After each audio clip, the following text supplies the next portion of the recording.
رب العالمین دا انسانیت دا سلسله چې شروع کړې ده دا د دوو صنفونو نه ده، یو ته سړی وي او بل ته ښځه وي. د سړي او د ښځې د دواړو نه الله دا نسلونه روان کړي دي، بچی ته الله پیدا کوي او پیدا کړي دي، او د انسانیت دا ټول نظام په هغوی الله روان کړی دی. یوازې په انسان کې نه، په حیواناتو کې، په پیریانو کې، په ټولو کې یو ته نارینه وي او بل ته زنانه وي، او دواړه خدای یو ځای کړي او الله ته نسل او بچي پیدا کړي. څرنګه چې زمونږ سړی په دینی او د شریعت په احکامو باندې مکلف دی چې دی به مونځ کوي، روژه به نیسي، زکات به ورکوي چې کله مالداري، ایمان به راوړي، خدای به مني، رسول به مني، آخرت به مني، جنت ته به ځي، او که ګناه وکړه دوزخ ته به ځي. داسې ښځې هم دي. ښځه به مونځ کوي، روژه به نیسي، که مالداري، حج به کوي، زکات به ورکوي، جنت ته به ځي، او که ګناه وکړه دوزخ ته به ځي. الله به مني، پیغمبر به مني، آخرت به مني. په دې ټولو احکاماتو کې تقریبا سړی او ښځه دواړه یو بل سره برابر دي. سړی چې څنګه دین زده کوي، ښځه به هم دین زده کوي، او سړی چې بل ته دین ښایي نو ښځه به هم بل ته دین ښایي. او مونږ چې څنګه د خپلو هلکانو اصلاح کوو د دین او د اخلاقو، دارنګې د خپلو لوڼو او د خپلو خویندو او د خپلو ښځو به هم د دین او د عقیدې اصلاح کوو. دا قانون دی رو. اوس ښځه کې نسبتاً په زنانو کې د سړو په نسبت باندې برایه او د ګناه څیزونه زیات دي. او دا ولې؟ نبی کریم صلی الله علیه وسلم فرمایي، وی ما د خپل ځان نه پس د سړو په حق کې ډېره خطرناک او د ضرر چې کومه فتنه پرېښې ده نو هغه ښځې دي. ښځې د سړو په حق کې لویه فتنه ده او لوی ضرر دی. دومره د سړو دپاره د ضرر او د خطرې بله فتنه نشته کومه چې ښځې دي. دا زه نه ویم، دا د دواړو جهانو مبارک سردار وی.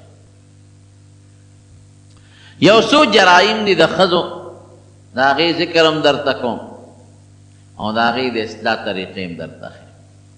لکه یو لوی نقصان ښځو ناشکري ده. په سړو کې د ښځو په نسبت ناشکري کمه ده او په ښځو کې زیاته. او د هغې بدله یو دوه مثاله د شریعت په رڼا کې درکړي. مبارک یې په خپل یو مثال ورکوي، وی لو احسنت الی احداهن، ټوله زمانه دې ښځو سره ښه سلوک کې، ډوډۍ هم وله راوړې، میوې هم وله راوړې، او د جامې او د پیزار غم هم وله کې، نو ټول عمر ورسره ښېګړه کې، ثم رأت منک شیئا، داسې لږه غوندې غلطي در کې ولیده. شیئا دا طالبان پې پوهېږي، دا تنوین د تقلیل دپاره دی. لږه معمولي غوندې داسې پوټینۍ غوندې غلطي در کې صحیح کړه، نو دا څه وایي؟ دا نه وایي چې خیر دی که دا غلطي وشوه، ته خو ما سره د ما د سر تاج یې، ما له ډوډۍ راوړې، ما له د کور جوړ کړی دی، ما له د اوبو خوراک انتظام کې، نه چې دونه غلطي در کې صحیح کړه پوټینۍ. څه وایي؟ وی ما رأیت منک خیرا قطو، ای سړیا تا نه خو ما چرته هم خیر نه دی لیدلی، او یې ښه روز مې دنه نه دی لیدلی. دې وخت کې سړی وایي چې دې بلا سره څه وکړو، ښه مضبوط غوټن په وتک. داسې ده که نه چې دا جامې دې د پلار د کوره راوړي، او دا چې کومه ډکه شوې ډوډۍ دې وخوړه دا د کوم ځای نه راغلی، او دا پیزار دې د چا په خپو کړی دی، او دا چې کم کور کې اوسېږي دا د چا دی،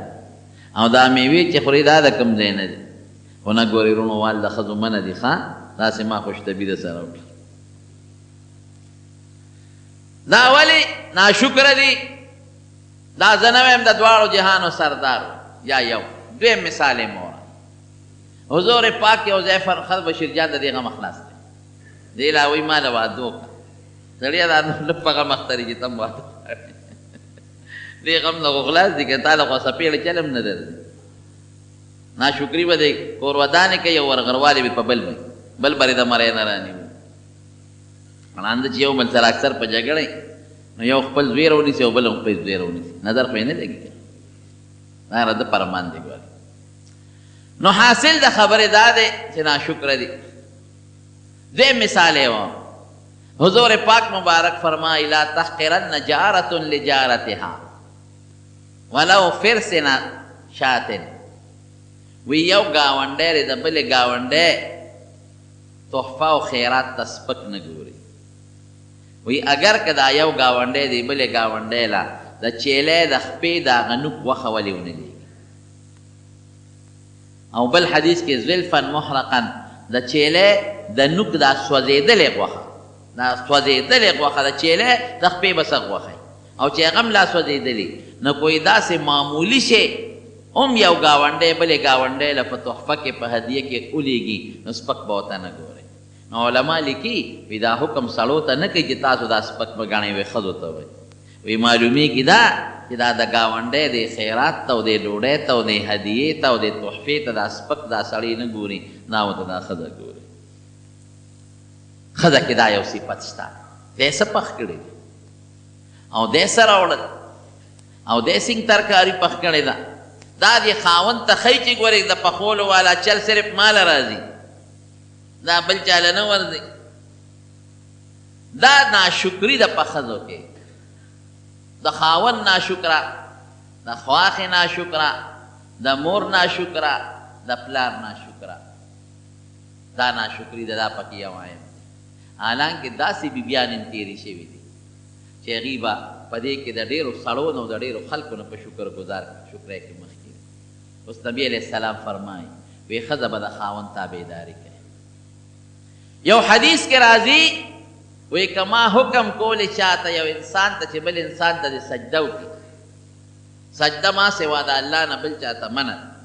خو که ما دا حکم کولی یو انسان ته چې د بل انسان سجده دې وکړي لامرت النساء ان یسجدن لازواجهن نو ما به دې ښځو ته حکم کړی و چې خاوندانو ته سجدې ولګوئ دومره د خاوند حق دی په ښځو زمونږ په دې پیغمبرانو کې یو ډېر لوی عظیم پیغمبر تېر شوی حضرت ایوب علیه السلام اختلاف پکې لږ دشته خو اکثر مورخین مفسرین لیکي چې دا لوط علیه السلام دا ایوب علیه السلام د ابراهیم علیه السلام مسیح کړوسې چې ورته وایي د نوسي زوی د پلار د طرف او د مور د طرف نه د مور د حضرت لوط علیه السلام لور وه او حضرت لوط علیه السلام د ابراهیم علیه السلام رواره نو د ابراهیم علیه السلام د مور د ابراهیم علیه السلام د رواره لور شوه نو نسب بهترین نسب دی او ډېر زیات عبادت گزار هر پیغمبر عبادت گزار او ایوب علیه السلام بیا ډېر زیات عبادت گزار دی قرآن شریف کې الله تعالی صفت کوي انا وجدناه صابرا نعم العبد انه اواب الله وایي یاره چې الله د چا صفت وکړي نو هغه د صفت قابل انا وجدناه صابرا یو پکې صبر ډېر دی او بل الله وی نعم العبد ډېر ښه سړی ډېر ښه بنده ډېر ښه بنده نو چې الله وی ډېر ښه بنده او دا نه وی چې نعم المرء ډېر ښه سړی نعم العبد بندگی پکې و ډېر ښه بنده او انه اواب هر وخت به الله ته راجع اواب هغه چاته وی چې په هر مال کې او په بدن کې او په هر څیز کې الله ته راجع وي او الله ته رجوع کوي مالدارم ډېر زیات دومره مالدارو چې بعض علماو لیکلی دي د عبدالماجد دریابادي رحمت الله علیه په دې خپل تفسیر ماجدي کې لیکلی دي وی د ده دومره ځمکه وه سی د غر په علاقه کې و سی هغه سمه کې وه نو چې کومه اواره علاقه کې ځمکه وه نو اوس خو خلک د جیربونو حساب کوي چې دومره جیربه او دومره ایکړه ده هغه زمانه کې خو جیربونه او ایکړه نو د قلبوخه او پخوا به د مشران هم دلته د قلبو خبره کوله نو یې دومره ځمکه یې وه چې 500 قلبې پکې کار کوي د 500 قلبو ځمکه وه او 500 قلبې دي 1500 خر دي خره د کار دپاره او 3000 اوښان او 7000 ګډې چیلې دومره مال و او تا اندازه لګوه چې د هرې قلبې سره ځان له یو زمیندار دارنګې د خرو سره ځان له مزدوران چې کار پې کوي دارنګې د ګډو چیلو سره وونکو ځان له خلک او لوی محل و لوی او دومره سخي و چې چاته به د کم څیز ضرورت راته تر دې حده پورې چې میلمه هر وخت به یې درستخان دا خو چونکې د ابراهیم علیه السلام په اولاد کې راځي او د ابراهیم علیه السلام مهمان نوازي دا تاریخي خبره ده هر وخت به دنیا ورته میلمانه ناست او چاله ډوډۍ او چاله جامې او چاله نغدې پیسې ورته نو دونه عبادت ګزار دی چې بره په اسمانونو کې فرشتې صفتونه کوي نو ما درته دا 2 جمعې 13 جمعه د شیطان خبره کړې وه شیطان خو د نیک سړي دشمن او بیا چې څوک د چا د عبادت صفت کې شیطان یې چېرته برداشت کولی شي نو شیطان رب العالمین ته رجوع کړه یا الله ستا دا بنده ایوب عبادت کوي دا ځکه کوي چې مال دې م ورکړی دی او بچی دې م ورکړي دي دې بېغمه دی که دې غریب وي او د مال نه وی یا لږ مال یې هلاک شو دی بیا ستا عبادت وکړي دا خدای ستا پې مهرباني دی شیطان ګورې ما درته مخکې ویلي چې دې د خدای په مقابله کې لګي د ده د مال او د دولت اختیار نو د ما په دې واقع کې یو پوټی غرض دی هغه غرض در سره دې واقع نه بیان وی زره دې اختیار مې تاله درک دې خوشحاله شو رونو ګورې زمونږ ستاسو الله د فرشتو په ذریعه حفاظت کوي یرسل علیکم حفظة قرآن شریف کې الله فرمایي یعنی چې الله د دې فرشتو په ذریعه حفاظت ته مسلمان نه کولی دا نیکان به د شیطان یو ورځ هم نه وي پرېښي چې ګمراه کوي او خرابوي یې خو وجلې به یې وي مونږ یې نین او مونږ اینې نو په مرۍ به یې د لږوته ایښودې وه او سا به یې د نه په یو ساعت کې ایستلې لیکن دا د فرشتو په ذریعه الله عبادت کوي او هم دې د مال حفاظت کوي هم دې د بچو حفاظت کوي نو الله وی زه د ده د مال او د دولت اختیار مې تاله درکړه چې څه دې خوښوي ورسره کوه دې راغې دا خپل بچي را جمع کړل چې را جمع یې کړل چې څومره یې غله وه وی د ایوب علیه السلام دا ټوله غله به سوځو اور یې ورته ورته او درمندونه او غلې هر څه وله مکمل وسوځو او بیا د هغه مشر د ځمکو چې کوم مشر ناظر دی د هغه په شکل راغی او جامې یې شلولې او جړه یې جوړه کړې و راغی ایوب علیه السلام ته ودرېد وی ځکه نه ته کوه د خپل خدای عبادت دی او هغه خدای در پسې راغشتې د راشه چې څومره غله دی او غنم او هغه نور څیزونه ټول یې درته وسوځو د نیک سړي کار څه دی اذا اصابهم مصیبة ان قالوا انا لله وانا الیه راجعون وانا لله وانا الیه راجعون وی زه ښه شوه وی عبادت ته اوزګار شوم د دې به مې څه سوچونه او غمونه کوم بس دې خو پوه شو چې دا کار خو نه شو بچي راغونډ کړل وی دا ګډه چیلی ولا غرق کو ای ولا غرق کړل بیا راغی همغسې وکړه د وی د ښه شوه چې غرقې شوې د خدای عبادت ته اوزګار شوم بیا یې وله اوښان هلاک کړل بیا غلامان وینځې وله هلاک کړل خو ایوب علیه السلام یو رب ته سترګې هم د الله نه غافل نه کړل اخره کې د الله ته وایي خدای په بچو مطمئن دي بچي دي سبا به د دې نه زیاته غله زرغونه کي اولاد یې شته بچي شته وایي د دغه اختیار مې هم دله درکړه بچي راغونډ کړل او ټول محل یې د پاسه راغورځه بچي وله ټول مړه کړل او چې کوم مشر استاد و د هغه په شکل راغی او چغې وایي ایوب علیه السلام ته وی ذکر ته همغسې عبادت کوه او راشه هغه ټول بچي دې مړه مړه کړل او که تا دې د هغه بچو چغې ولیدې او هغه وینې ولیدې دې څه وایي وی الله را کړي الله واغشته زما پکې څه دا څه خو د الله دي الله ورکول هم کوي غشتل هم کوي خوند یې ونه کړ بهر کیف آزمایشونه راځي په دنیا کې په خلق او ورونو ګورې دا ذهن کې واچوئ چې په نیک سړي آزمایش دا ډېر زیات دی نبی کریم صلی الله علیه وسلم فرمایي اشد الناس بلاء الانبیاء ثم الصالحون ثم الامثل فالامثل وی زیات آزمایش په مخ د ځمکه په پیغمبرانو راځي بیا ورپسې نیکان بیا چې ورپسې کم نیک دي بیا ورپسې کم نیک دي دا ولې دا چې کم نیکان دي او ګناه نشته نو دا مصیبتونه پې ولې راځي دا وله خدای په آخرت کې درجې اوچتوي او که کم ګناهګار خلک دي د هغې نه پې خدای ګناه رجوي نو بعضې خلک وایي لکه که دا نیک وي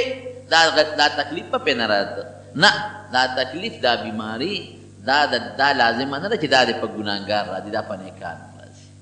او په صالحین تاسو نه ګورئ دا بزرګان او دا نیکان او صالحان دی اکثر بیماران چاته یو بیماری او چاته بله بیماری خو فرق به دی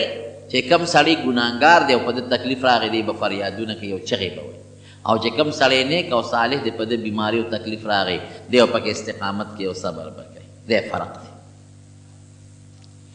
تر دې حده پورې چې دی غریب باندې داسې ابتلا راله چې بیمار شو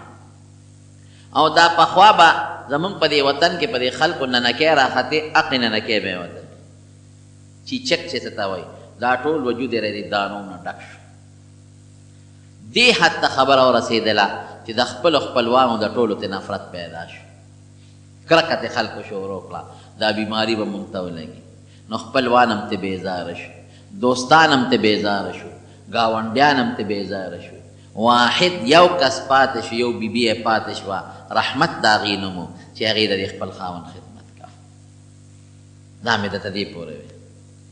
چې ډېرې ښځې د خاوند ناشکره دي خو ډېرې ښځې داسې هم شته چې په تکلیف کې خاوند نه پرېږدي د خاوند به قدر کوي د خاوند به عزت کوي که خاوند پې ظلم او زیاتې کوي د هغې تپوس په خدای د خاوند نه کوي لیکن دا او په هغې کې هم صبر کوي او صبر ګزاره وي او د خاوند اطاعت ګزاره وي نو دا غریبه یک تنها یوازې پاتې شو او د خپل خاوند لګیا د خدمت کوي تر دې حده پورې چې مزدوري به خوارې کوله غریبې مزدوري به یې کوله هغه ډوډۍ به یې راوړه د خپل خاوند له به یې ورکوله مزدوري به یې کوله لګیا به هغه ډوډۍ به یې راوړه د خپل خاوند له به یې ورکوله او څونه مودې دا بیماري وه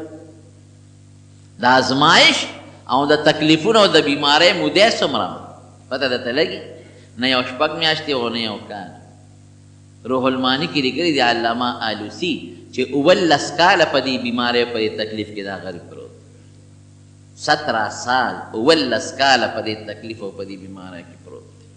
بچي لاړ شهیدان شو مړه شو مال لاړ ختم شو ګډه چیلې لاړې ختمې شوې اوښان لاړل ختم شو ځمکې شاړې شو نوکران مړه شو وجود بیمار شو خپل پردي چې څومره ټول پردي شو دوستان ټول پردي شو که بله ښځه وې دقسې به یې پرېښو چې د خپل کار کوه څنګه چې دا نور رشته داران وي دا بیماري به دې مونږ ته ولګي دې به هم ویلو چې بیماري مونږ ته ولګي لیکن نه وی هر څه چې زه بس کوم په دغه بیمارۍ کې خدمت لګیا د خدمت کوي چې کله خدمت کوي نو یو ځل دا شیطان راغی چې ودرېږه دې خو ما په هېڅ طریقه هم د الله د عبادت نه منې نه کوي او مقدسې ایوب علیه السلام لګیا دی د رب العالمین عبادت اوړي خو نه د الله د عبادت لاسونه کار نه کوي خپې کار نه کوي بیا هم د الله عبادت کوي ژبه لګیا ده او د الله عبادت کوي نو دې راغې دې ښځې ته یې پلاوي دا خاوند باندې څه چل شوی وی دانې پې راختلي دي بیمار دی وی زه به داسې یو شی درته وښیم یو شی به دله دم کم چې ستا دا خاوند به په یو سکندونو کې جوړ شي وی اله دم که نه که نه وي تاسو خو بیا بل څه وایئ موږ څه وایو تاسو خو له چې ډاکټر یا حکیم دارو درکړي او د ډاکټر او د حکیم په دارو جوړ شي نو بیا تاسو دا نه وایئ چې د حکیم جوړ کړو بیا وایئ دا مونږ خدای جوړ کړو دا په دې نوښار کې یو ډاکټر و هغه به دا وی د خلکو له ګولۍ زه ورکړم دارو والا او زه ورکړم چې جوړ شي نو بیا وایي چې خدای جوړ کړم هلکه ګولۍ ما درکړه انجکشن دله ما ووم او چې بیا جوړ شي نو بیا خدای یادې ما وی دا ډېر قمقل بېوقوف ډاکټر بېشکه جوړونکی څوک دی ډاکټر صاحب ستا په دماغو کې د دې بیمارۍ پیژندل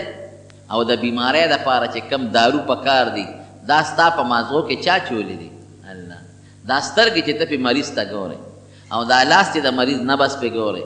او د مریض بلډ پریشر پې ګورې دا اندامونه چا درکړي دي الله او کم دارو چې ته دې مریض ته ورکوې دا دارو چا پیدا کړي دي الله پیدا کړي او بیا چې مریض لرې دارو ورکړل ګولۍ دې وله ورکړه دا ګولۍ دننه معدې ته لاړه نو دا ګولۍ په دې معده کې په دې وجود کې لاندې حل شي او دا په وینه کې ګډه شي او دا هغه متعلقه بیمارۍ ته رسي نو ډاکټر صاحب ته واپسې کوشي وی چې دا ګولۍ اوس دغلته حل کې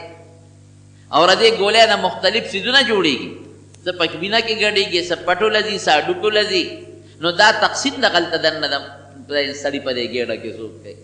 دا ګولۍ به کوي څوک دا وینې ته څوک رسوي دا مازغو ته څوک رسوي د اینې ته څوک رسوي دا ګردې ته څوک رسوي دا ډوکو ته څوک رسوي دغلته بس ډاکټر کاکا کوم شوی دی چې دا تقسیمات کوي هلته کې دا د چا کار دی وایه دا د الله کار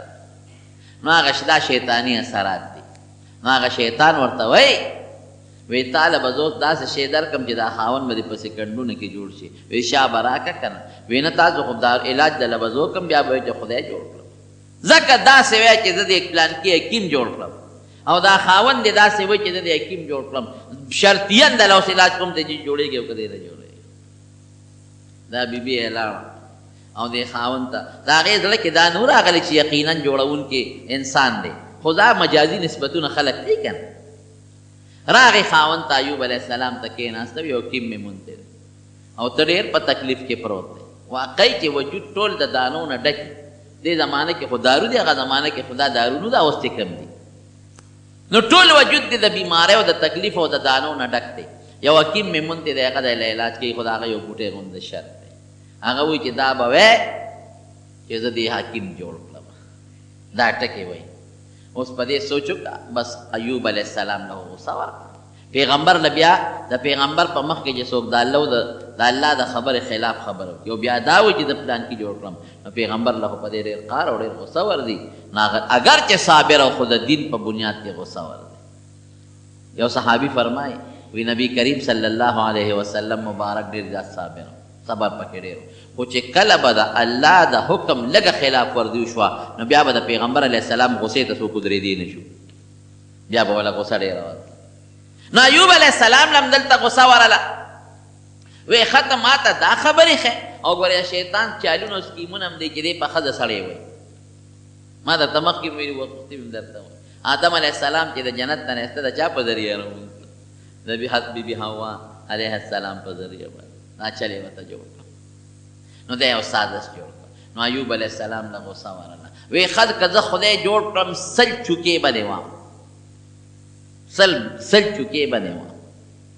اوس که بله ښځه ها زه دې خدمت هم کوم او ستا دپاره مزدوري هم کوم او خپلوانو ټولو پرېښودی خلک دنه نفرت کوي او لا چې جوړېږي نو ما به سل چوکې وې سل غزاره زه خپل کار کوم ځان له بل څوک خدمت له وګوره لیکن نیکی بیبي ته ګوره د خاوند حق چې پېژني او نیکه بیبي ته ګوره وی تا د خدای جوړ کې الله دې روغ صحت نصیب کا ما سل نه یو زر چوکې پاکه حالت کې لګیا ده او د خپل خاوند خدمت کوي رب العالمین چې دا علما بعضې لیکي وی چې دا بیماري یې کله د ژبې ته ورسېدله نو الله ته درخواست او دا شیطان پوه شو وی دا تا چې کوم حکیم ولید دا حکیم نه دی دا شیطان دی شکل یې د حکیم جوړ کړی دی نو د خدای نه یې دوه سواله وکړه و ایوب اذ نادى ربه انی مسنی الضر وانت ارحم الراحمین یو الله ته چغه وواله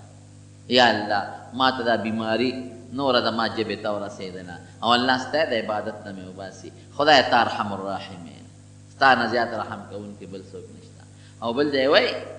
وی چې ربی انی مسنی الشیطان بدر ربی انی مسنی الشیطان بدر خدای شیطان نه تسکیمونه سازشونه جوړوي او تکلیفات راته رارسوي اوس یې راته ښځه رانیغه کړې ده الله ماله شفا راکړي او د دې نه مخکې چې به ورته دې ښځې وې وی سړی ناجوړه شي د الله نه سوال وکړه چې خدای پاک دې جوړ کړي ده به څه وی ښځې زما د روغ صحت زمانه زما د بیمارۍ نه ډېره زیاته ده نو زه شرمېږم چې الله ته ویم چې خدای پاکه ما جوړ کړي پرېږده چې دومره بیماري په ما راشي لکه زما د روغ صحت عمره او د هغې نه لږه واوړي نو بیا به ته سوال دومره صبر پکې خو چې دا مسایل یې ولیدل او ژبې ته یې خبره نږدې شوه خدای زه په دې ژبه تا یادوم اوس باقي مې دا ژبه بندېږي او شیطان را تسکیمونه سازشونه جوړوي نو قرآن شریف کې الله فرمایي فکشفنا ما به من در وآتیناه اهله ومثلهم معهم رحمتا من عندنا رب العالمین څه چل وکړه دا ښځه یې تلې وه چې ته ډوډۍ وله پیدا کړي او جبریل علیه السلام منه راغی چې راغې ورنه د ده خپې اوچته کړه او د ځمکې له یې دا ښې خپره وبروله نو د یخو اوبو چینه پیدا شو نو بیا دا بله خپه وله ونیوله او د ځمکې له یې راوبروله نو د ګرمو اوبو چینه پیدا شو دا الله په حکم نو دی راوچت که او د هغه ګرم اوبو د هغه تړم اوبو هغه چینه کې چې هغه کومې اوبه راتلې په هغې یې ولمبول چې څومره بیماري وه ټوله پکې ختمه شوه او بیا هغه یخې اوبه راواغېشتې هغې یې پې وڅکلې دننه په ګېډه کې چې کومه بیماري ولاړه ختمه شوه خدای والا خپل قوت او طاقت واپس که هغه ځواني ورته خدای واپس کړه شکل خشتا مزېدار یو اعلی او په ځمکه پروت و یو اعلی کټ یې وله راوړه هغې ورته کېښود او یو بهترینه بستره پې د پاسه ورته واچوله او خشته جوړه د جنت نه یې وله راوړه هغې ورته واغوستله او یو خشته مزېدار تاج یې ورته په سر کوي په دې کټ کې کښېنه بیبي چې راله رحمت چې هغه ځای له راورسېده ویې کتل نو دا په ژړا شوه چغې کړې خدایه زما یو خاوند و بیمار چې هغه به کومو درندګانو تختولي او کوم مارغانو به یې غوښه خوړلې نو ایوب علیه السلام ورله آواز ورکوي ای ښځې ولې چغې وې نو دې خو دا خیال نو چې دا زما خاوند دی زه یې مخ بل طرف ته واړم هغه ور یې ورته ونه کتل وایي دلته زما یو بیمار یو مریض خاوند پروت و نه لاس خوځولی شو نه خپه خوځولی شوه چې هغه به کوم حیوان تختولی او کوم شرمخان او زمرو به وړي او چا به خوړلي نو دې ورته وایي ته خپل خاوند پیژنې وی ولې نه پیژنم ښځه بله خپل خاوند نه پیژني وی ته ما ته وګوره ما ته وګوره لږ ته ما وپېژنه نو چې اندازه یې راغله ته ولېږه ته ګورم چې دا څوک دی چې ورته یې وکتل ویې پېژنه وی ده ستا خاوند دی هغه زوړ حالت ورته رامخکې شو د بیمارۍ نه مخکې ما له خدای پاک شفا راکړي ګوره ښځه چې نیکه ده د خپل خاوند په بیمارۍ کې هم د خپل خاوند خدمت هم لاته نه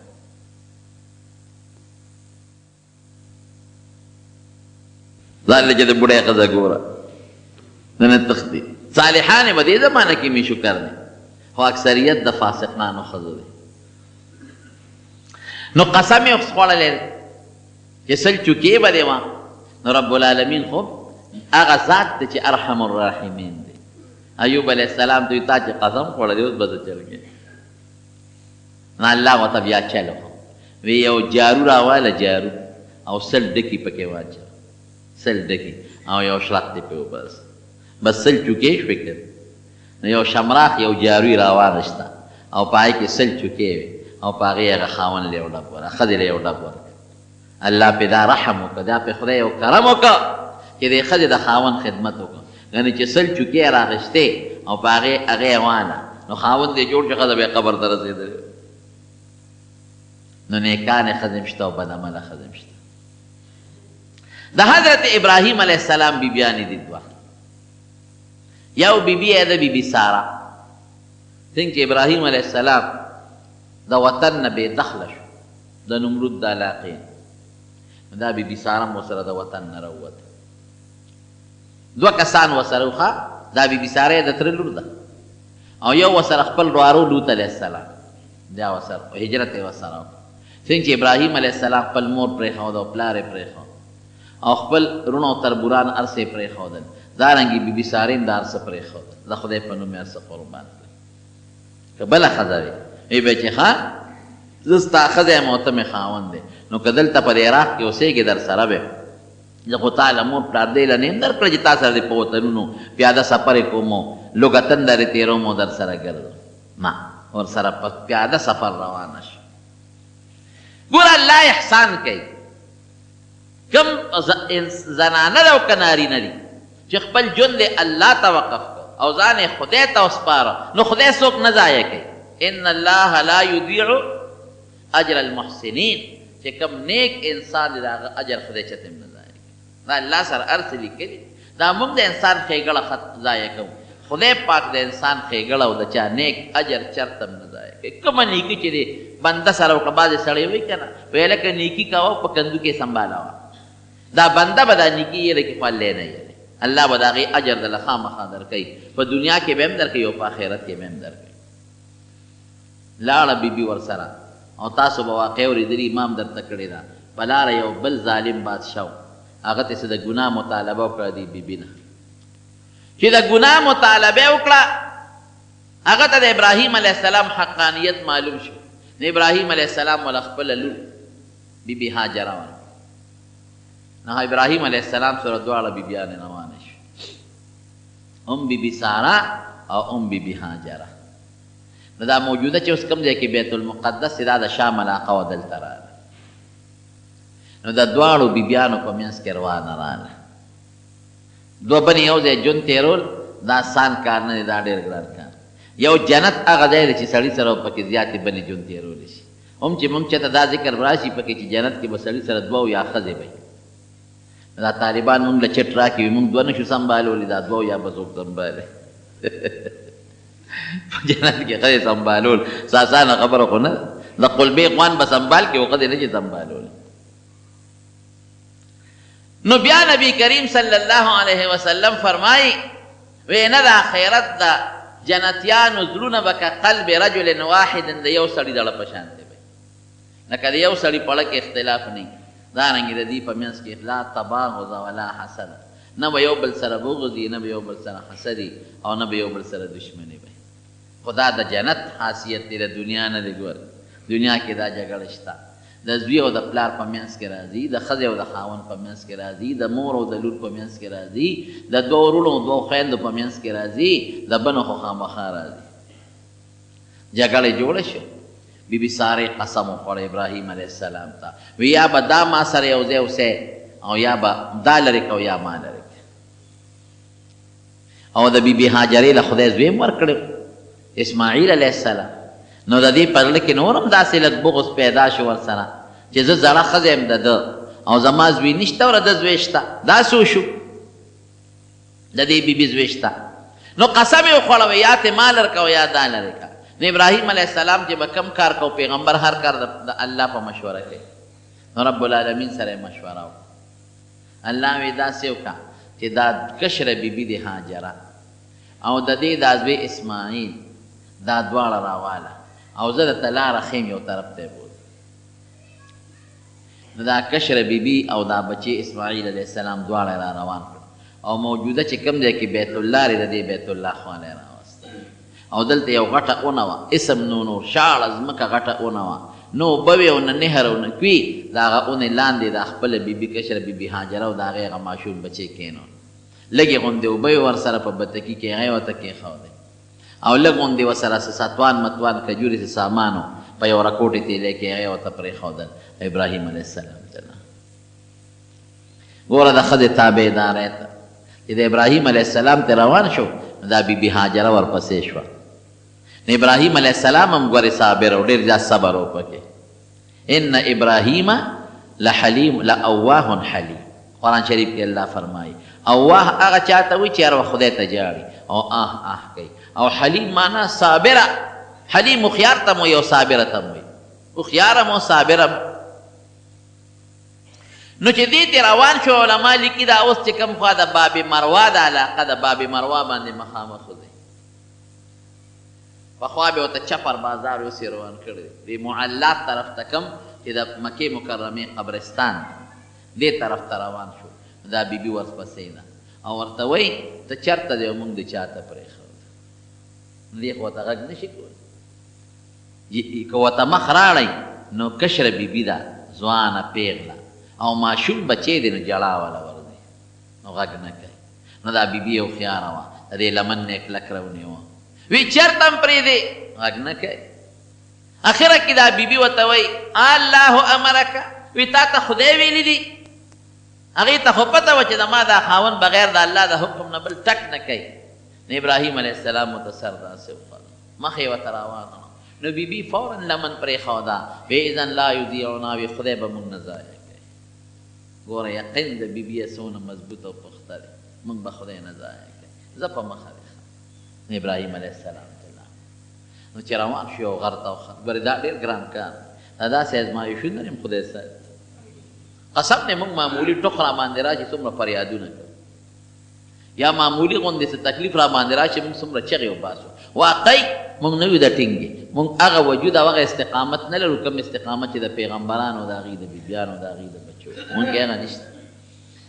نو یو غر ته وختم ابراهیم علیه السلام. نو پروردګار ته مخ واړه او چغې کړې الله ته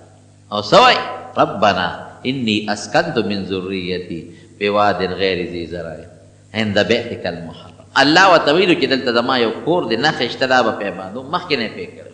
خدایه ما خپل بچي پرېښودل ستا د یو پاک او عزتمن کور په مخ کې.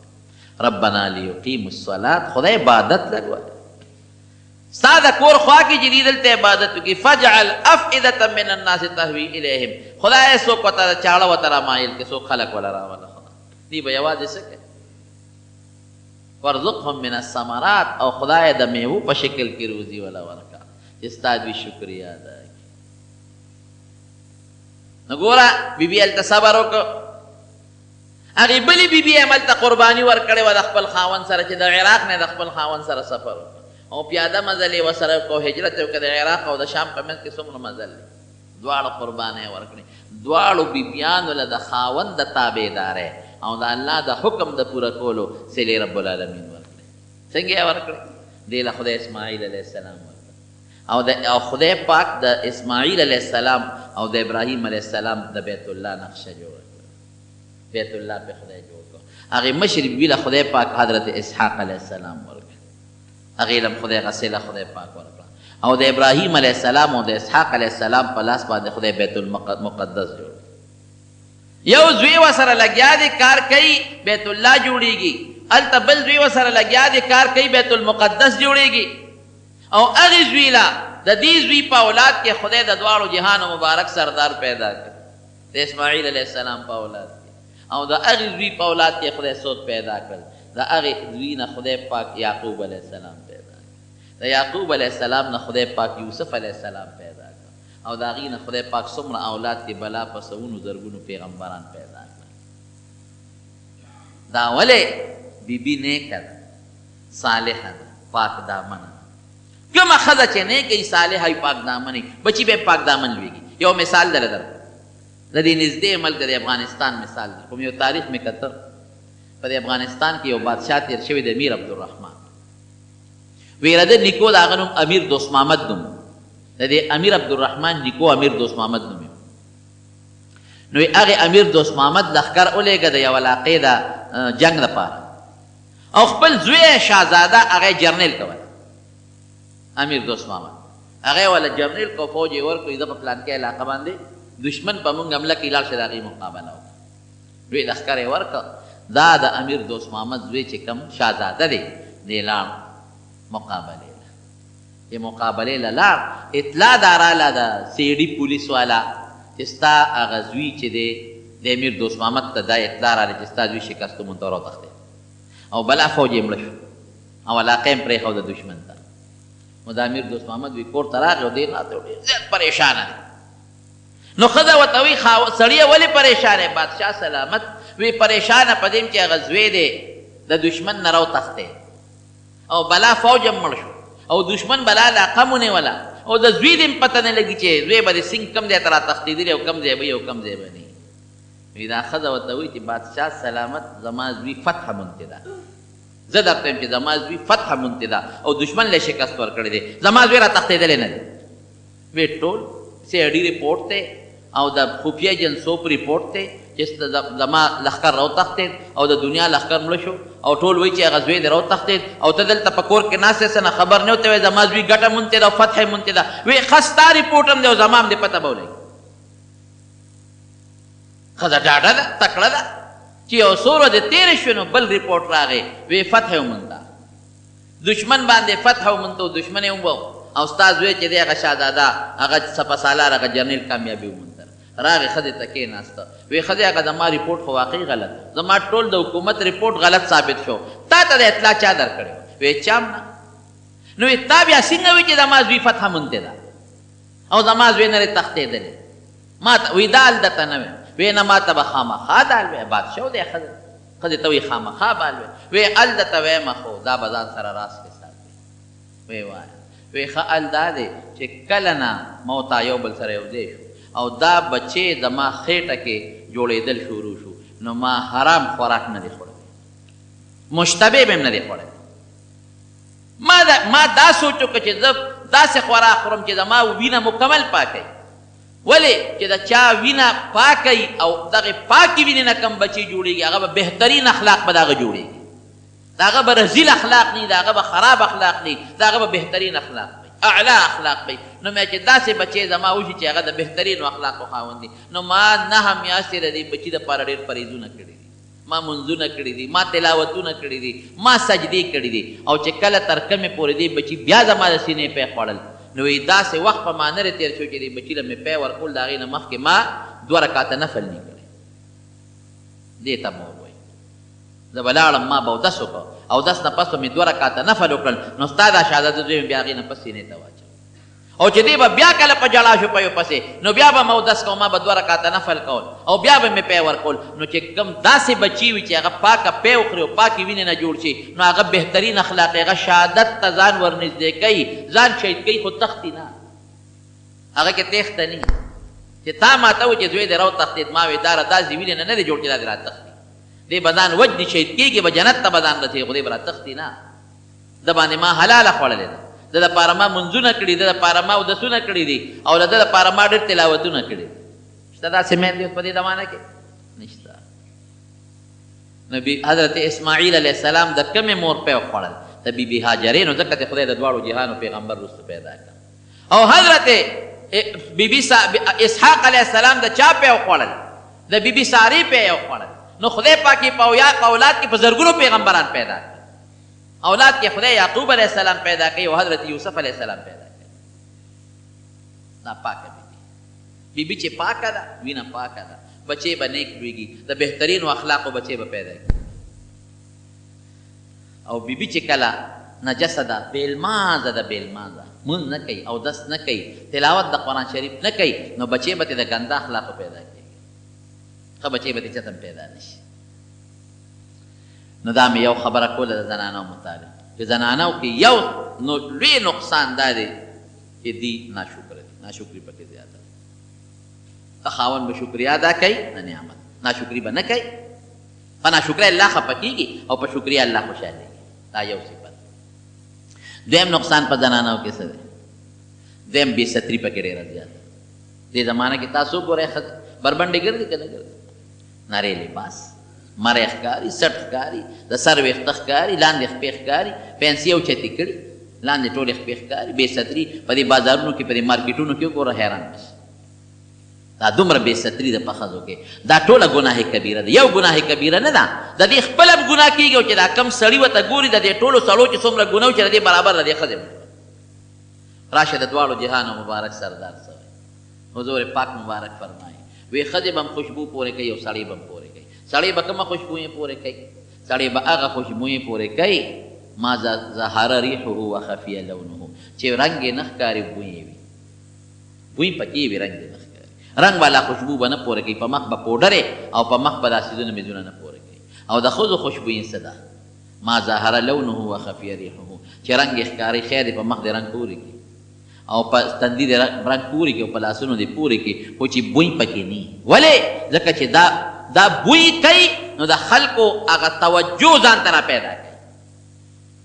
او کومه ښځه چې د کور نه بار وځي نبي علیه السلام فرمایي برقه کې به وځي یدنین علیهن من جلابیبهن قرآن شریف پې فرمایي غټ څادر به په سر وي برقه به په سر وي هله به د کور نه بار وځي وی ولې ښځه چې د کور نه بار وځي نو شیطان یې خلکو ته راډولیږي استشرفها او خلکو توجه ورته را پیدا کړي او سړي ورته را مایل کوي نو کمې ښځې چې په داسې حالت کې وځي چې نری لباس یې اچولي کمې ښځې چې په داسې حالت کې وځي چې دا داسې شکل جوړ کړي چې ما ته سړي وګوري د دواړو جهانو سردار فرمایي دا زناکارې ښځې دي دا د جهنم خشاک د جهنم خشاک زناکارې ښځې بې ستري پکې ده دی بلایم شو او دریم لوی نقصان یې څه دی د ښځو په دې نه علاوه ناشکري شو او بله بې ستري شوه کم ته چې بې پردګي وایي او بې ستري ورته وایي او بلې لوی نقصان څه دی هغه دا چې جګړه مار ده ډېره زیاته غیبتونه ډېر زیات دي سړي به ټول ناست دي د ښځو صفت دا ښځې ګڼې ښځې به ناست دي په دې خادو کې او سړي به ناست دي سړي چې ناست دي یو به لګې خبرې کوي ټولې به ورته غوږې ښه دي د سړو دا صفت دی 15 سړي دي 6 سړي دي یو به خبرې کوي نور به ورته غوږې ښه دي او ښځې چې لس یو ځای شي هر دوه لګې چغې جوړې ځان له دوه بیالې لګیا دي هغه نورې دوه بیالې لګیا دي هغه نورې دوه بیالې لګیا دي هغه نورې دوه بیالې او څه به وایي څوک به د خواښې غیبت کوي ګور د چا غیبت کوي د خواښې او خواخې چې بلې بوډۍ سره یو ځای شي زه چې پیدا هغه د انګور غیبت کوي که ټول انګور ورته لګیا یو دا بیخ یو د بیخ په دا خدمت که نه خو دې ته نه خپلېږي خواښې ته نه خپلېږي هغه د هغې غیبت دی دا قانون دی بس دا غیبت په ښځو کې لوی مرض دی او غیبت څونه خطرناکه بیماري ده نبی کریم صلی الله علیه وسلم فرمایي د غیبت داسې مثال دی لکه پردی غوښې چې دی خوړی د مسلمان غوښې دی خوړی او غیبت چې د کوم مسلمان وکړه نو تا خپل ټول قبول شوي ثواب هلته وبخه دومره خطرناک شی دی نو د غیبت والا یو جرم او د غیبت والا ګناه دا په ښځو کې شته نو وروڼو ښځو ته به بهترین اخلاق ښایو ښه ښه خوی به ورته ښایي ښه اخلاق به ورته ښایي نبوي اخلاق وښایي د خپلو ماسخوتن چې تاسو د کېږئ نو د دین کتابونه ډېر زیات دي خصوصا د مولانا شرف علي تانوي رحمت الله علیه یو کتاب دی زما ډېر خوښ دی چې هغې ته بهشتي زیور وایي او د هغې په پښتو کې هم ترجمه شوې ده جنتي کالې ورته وایي پښتو کې د جنتي کالې وایي دا راوړی ښځو ته کښېني چې هغه ګوري د ښځو دپاره مکمل دین پکې ځای کړی دی مکمل او که کومې ښځې له پښتو نه وردي اردو نه وردي نو چې به بې ضرورته خبرې کوي نو بیبي ځان ته ماسخوتن کښېنوه او یې ولېږه دین یو خبره درته کوم دا بهشتي زیور ورته قسطوار شروع کړه دروازې ورته لږ لږ مونځ ورته ښایي ښځو له ګورې مونځ هم نه وردي قرآن شریف تلاوت هم نه وردي په دې لاره چې ځي چې کوم سپین کاڼي اینې چپ چپ چپ چپ چپ کله به خولې لا داسې وړي او کله به تندي له وړي یا خدایه دا سپینه ګټه د نیکبخت دی هلته چې ته اونې څانګه وړقي چپ چپ چپ چپ چپ چپ حلال بیت الله شریف تاسو لاس چې د هغه دی چې کمیتلي دي هر ګوټ ته لاسونه چپ چپ چپ چپ که حجر اسود ته مخامخ شي خو د ټیک ته حجر اسود نه مخامخ خو چې کوم ګوټ ته چپ چپ چپ او که صفا ته خیږي چپ چپ چپ او که مروه ته خیږي او که چې ته په لار هغه شیطانان چې کوم د دغه پکې ویني که د هغې ته هم چپ چپ چپ ناپوهه دی او شیطان پسې کېړی بله وباسي وي دا شیطان دا د ښځو دا ولې دا د دین نه غریبانان نه دي خبر اخلاقي نه دي او دین نه دي خبر او کنزل چې کوم کوي زما په خیال چې د پاکستان په ډکشنرۍ کې به هغه لغت نه کمې چې دی له ورځي تاسې ناشنا لغت راوباسي کنزل معرفه کې بیلې دی نو دا وروڼو اوس به راشو الله له څه به کوو اوس دې زنانو سره به څه کوو قرآن نه به راشو قرآن څه وایي یا ایها الذین آمنو ای د ایمان خاوند دا د خدای ډېر د مینې لفظ دی قو انفسکم و اهلیکم نارا ځانم بچ کې د اور نه اور ښځې بچیم د اور نه بچ کې کلکم مسئول نبی علیہ السلام فرمایي کلکم راع و کلکم مسئول عن رعیته لکه شپونکي له خلکو په پخوا دا ګډې چې یې څاروي ورکړل وایي دا سره وه نو که یو ګډه به ته چې ته شرمخ ماته کړه تپوس به یې ترې کوو دا شرمخ نه ولې دا چې زما دا ګډه ماته کړه دقه رنګې به تا نه خدای ستا د دې بیبي او د دې خپلو لوڼو او د دې خپلو خویندو تپوس به درنه کوي نارن د اور نه ځان هم بچ کې دا اهل ویال هم بچ کې کم اور وقودها الناس والحجاره د دنیا د اور خشاک خو ګیس دی او د دنیا د اور خشاک خو لرګی دی د هغې خشاک څه شی دی انسانان او کړنې علیها ملائکة داسې فرشتې پې مقرر دي شداد سخت دله دي غلاظ د خولې نه هم سخت دي او د زړه نه لا یعصون الله ما امرهم ویفعلون ما یؤمرون د خدای نافرماني نه کوي چې رب العالمین ورته څه حکم کوي هغه حکم باندې عمل کوي نو څنګه چې دین موږ مکلف یو په دین دارنګې زمونږ لوڼه او زمونږ خویندې او زمونږ بیبیان هم په دین باندې مکلف دي نو نن سبا خو دا موږ د دنیا په تعلیم پسې څومره ګرځو منډې ترړې م جوړې کړي دي سکولونه او سو کالجونه او دې ته نه ګورو ډېر خلک دي چې خپل لوڼه په مخلوط تعلیم والا سکولونو کې داخلي هلکان او جینکۍ یو ځای لګي هغه سکول کې چې هلکان او جینکۍ یو ځای سبق وي پام کوئ چې دا خپل لوڼه خویندې هغې کې داخله نه کړي او تا په کوم طرف تاسو سر شو قطعا هغې کې مداخله